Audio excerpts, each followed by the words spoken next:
আসসালামু আলাইকুম দর্শকবিন্দু, সবাইকে শুভেচ্ছা ও স্বাগতম।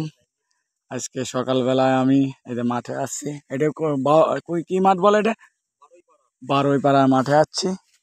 যাই হোক, দেখেন কৃষক ভাইরা কি কষ্ট করে পাটগুলো ঝরঝরে করে দিচ্ছে আর কি। এই যে আছে আমাকে দিলওয়ার ভাই, কেমন আছেন? খুব ভালো আছি। যাক, ইনশাআল্লাহ। তা গরম বেশি আর কি না? গরম বেশি। গরম বেশি, আল্লাহর ইচ্ছে খুব ভালো আছি। আল্লাহ যদি একটু বৃষ্টি বাদল দিত, আল্লাহ রহমতের বৃষ্টি, হ্যাঁ তাহলে আল্লাহর ইচ্ছে খুব ভালো হতো। হ্যাঁ, আল্লাহ ভরসা। বৃষ্টি দিতেছে আল্লাহ অল্প অল্প, আল্লাহ একটু ভারী বৃষ্টি দিলি আরো ভালো হতো। তাই তাই আল্লাহর কাছে কইতেছি, আল্লাহ একটু রহমতের ভালো করে একটু বৃষ্টি দিক জোর তারে, হ্যাঁ তাহলে পাট আরো ভালো হবে রে। না, ইনশাল্লাহ। যে দুটো বৃষ্টির পরে তো পাটের চেহারা পাল্টে গেছে, আলহামদুলিল্লাহ না? একটু পাল্টে গেছে, আগের চেয়ে অনেক ভালো দেখা যাচ্ছে। অনেকটা ভালো দেখা যাচ্ছে, আরো ভালো হবে না? হ্যাঁ, আরো যদি দেয় বৃষ্টি, আরো যদি আল্লাহ বৃষ্টি দেয়, হ্যাঁ ইনশাআল্লাহ। পাটে তো অনেক খরচ, হ্যাঁ হ্যাঁ, অনেকটা খরচের সাথে খরচায় যে দামে পাট বিক্রি হয়, এতে আমাকে আর পোষায় না। পোষায় না, ঠিক কথা। আমাকে আর আসছে আরো বেশি হয়ে যায়। পাটের দাম বাড়াইতে হবে। পাটের একটু যা দাম যদি সরকার দিত, তাহলে একটু আমরা দেখা যাচ্ছে হ্যাঁ, ক্ষতির থেকে একটু একটু বাঁচতে পারতেন। কারণ এইভাবে যদি বাজার থাকে তাহলে তো লস হয়ে যাবে। এইভাবে বাজার থাকলে তো লস। দেখা যাচ্ছে এই পাট জমিতেই রেখেই চলে যাওয়া লাগবে, হ্যাঁ হ্যাঁ তাই না? হ্যাঁ, তারপরে বৃষ্টি বাদল নাই, পানি নাই, বাঁচার লোক পাওয়া যায় না। কি জাগ দেবো, আমরা তো ভাইবে এইগুলো পাইতেছি না। ঠিক আছে, ধন্যবাদ আপনাকে। যাক দর্শকবিন্দু, দেখেন এই যে গরমের ভিতর কি কষ্ট করে পাটগুলো ঝরঝরে করে, অনেক কষ্ট। পাট ফসলটা প্রচুর কষ্ট আর কি।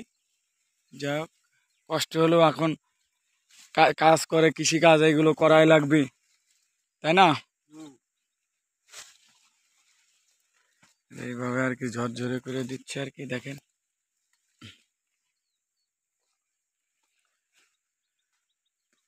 একটু কথাবার্তা কও ওনার সাথে। হ্যাঁ রফিক কাকা, হ্যাঁ বলেন দেখি, পাট সম্পর্কে কিছু বল। বাবা, এই বুটি সেল দিছি হলো 3 ডে শেষ হয়ে গেছে অলরেডি। হ্যাঁ, 3 সেল দিছি, তারপরে পাটের এই যে ব্যাপার।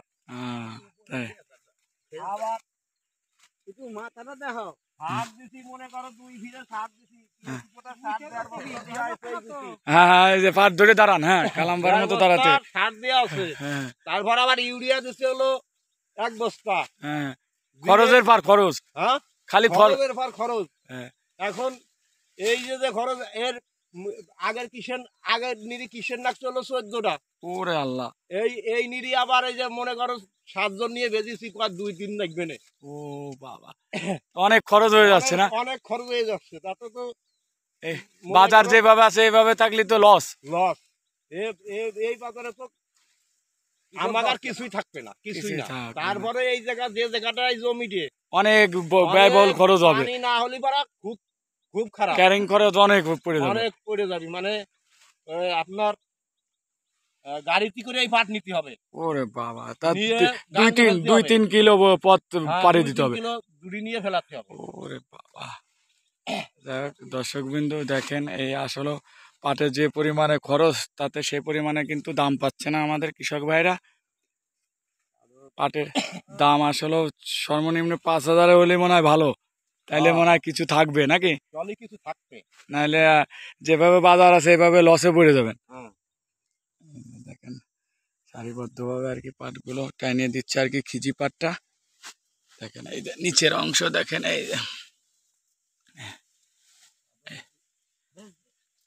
এইভাবে,